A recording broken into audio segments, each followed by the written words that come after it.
ni inkuru ikomeje kugenda igaruka mu gihugu cy'u Rwanda aho Uwera Jean Maurice ahoza akorera ikigo cy'itangazamakuru cy'u Rwanda RBA, akaba yakoreraga n'ibindi bitangazamakuru bitandukanye nk'uko tugiye kubigarukaho mu mateka ye. Uwera Jean Maurice akaba yahawe imirimo ikomeye cyane yo kuba umuvugizi wungirije wa guverinoma y'u Rwanda na nyakubahwa perezida w'u Rwanda Paul Kagame. Ni mu myanzuro y'inama y'abaminisitiri yasohotse kuri uyu wa 28 z'ukwa 2026 aho Uwera Jean Maurice yahawe iyi mirimo asimbuye wari umuvugizi wungirije wa guverinoma witabye Imana Alain Mukurarinda.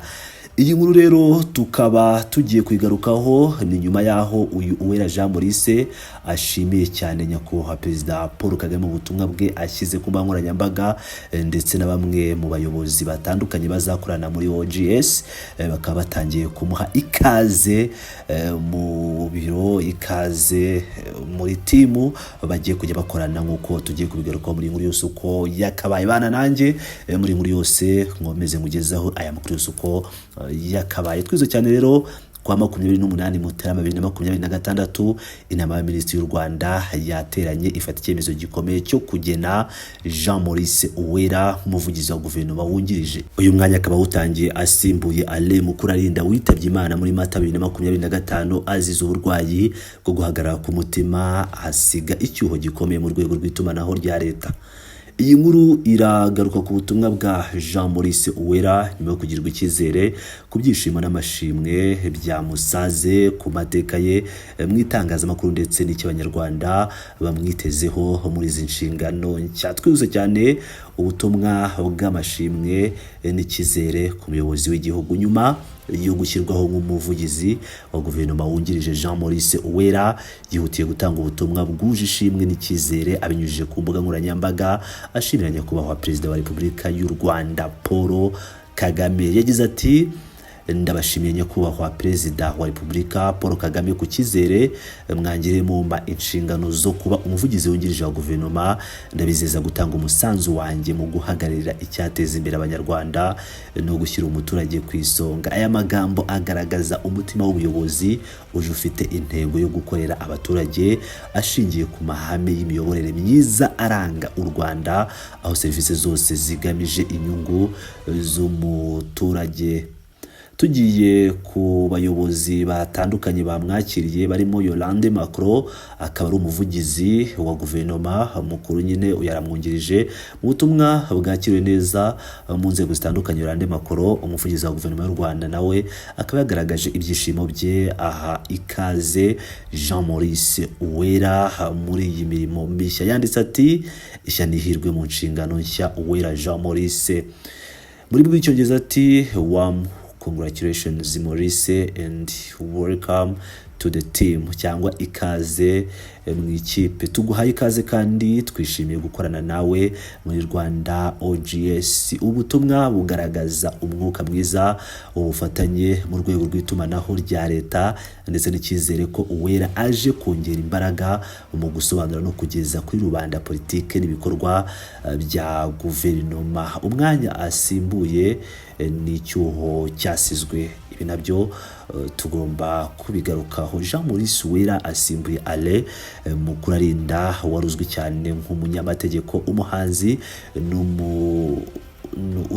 n'umuntu ukomeye cyane cyangwa umuvugizi wa leta w'intangarugero mu kazi yakoze. Witabye Imana muri Mata 2025. Mukurarinda yagize uruhare runini mu kunoza itumanaho rya guverinoma by'umwihariko mu bihe byari bigomeye cyangwa bigoye, aho yasobanuraga ibyemezo bya leta mu buryo bwumvikana kandi butanga icyizere. Gusimbura umuntu nk'uwo bisaba ubushobozi, ubunararibonye n'ubwitonzi, ibintu Jean Maurice Uwera agaragaza ko afite binyuze mu rugendo rwe rw'imyaka myinshi mu itangazamakuru.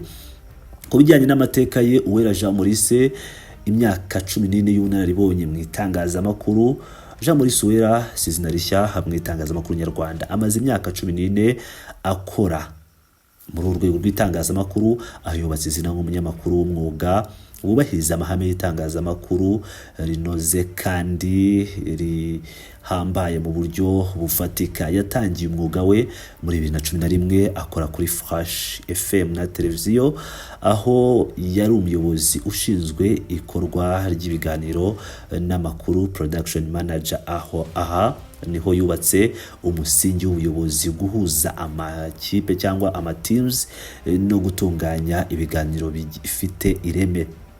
Uruhare rwe rero muri RBA n'itangazamakuru rya leta muri 2016 Jean Maurice Uwera yinjiye mu rwego rw'igihugu rw'itangazamakuru RBA, aho yakoze imirimo itandukanye y'ingenzi. Yamenyekanye cyane mu gutangaza amakuru kuri televiziyo y'u Rwanda ndetse no mu biganiro byakunzwe nka Waramutse Rwanda, byegereza amakuru abaturage mu gitondo.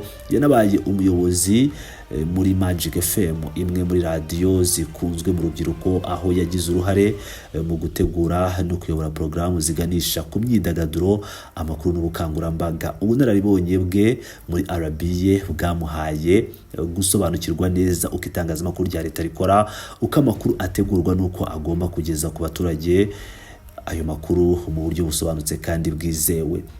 Ku bijyanye no kuyobora SKFM niho tugeze intambwe iganisha ku nshingano nke.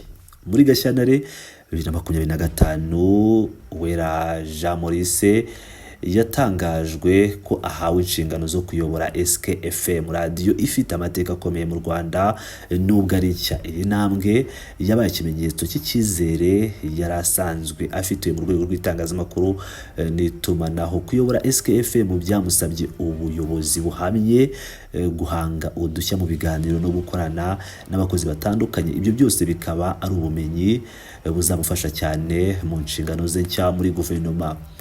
Ibi rero byarakaze gakomeye cyane ko SKFM ya Sam Kalenzi ari radio nshya yari itangiye mu gihugu cy'u Rwanda y'imyidagaduro kandi ifite abanyamakuru b'abahanga. Byanatumye uyu Uwera Jean Maurice azamuka mu buryo bw'ubuyobozi, ndetse dutekereza ko bishobora kuba no mu byatumye inama ya minisitiri iterana ikamuhitamo nk'ugomba kuba umuvugizi wungirije wa guverinoma.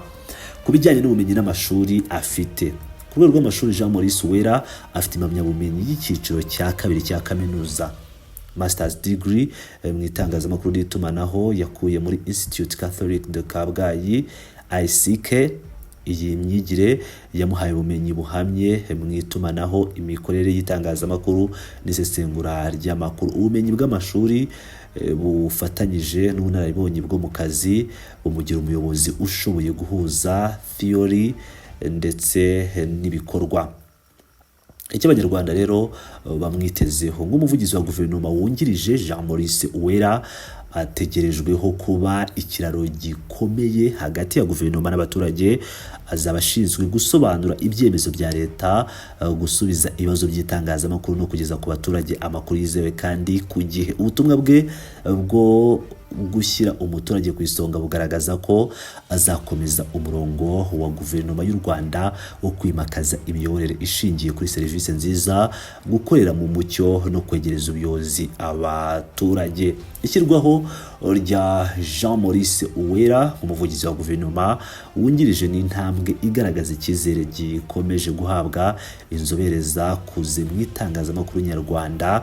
N'urugendo ruvuye mu makuru rukagera mu itumanaho rya leta ku rwego rwo hejuru. Ubunararibonye bwe, imyigire ye n'imyitwarire igaragaza ubunyamwuga bwerekana ko Abanyarwanda bafite impamvu yo gutegereza itumanaho rirushijeho kunozwa, rishingiye ku kuri, ku mucyo no ku nyungu z'umuturage. Ngira ngo rero murabyumvira neza cyane ibijyanye na Uwera Jean Maurice, aho tugarutse ku mateka ye by'umwihariko no ku nshingano ahawe zo kuba umuvugizi wa guverinoma wungirije, n'inshingano zikomeye cyane. Amahirwe masa Uwera Jean Maurice. Nge n'ibisanzwe ni Pilot News TV, mukomeze mane nanjye.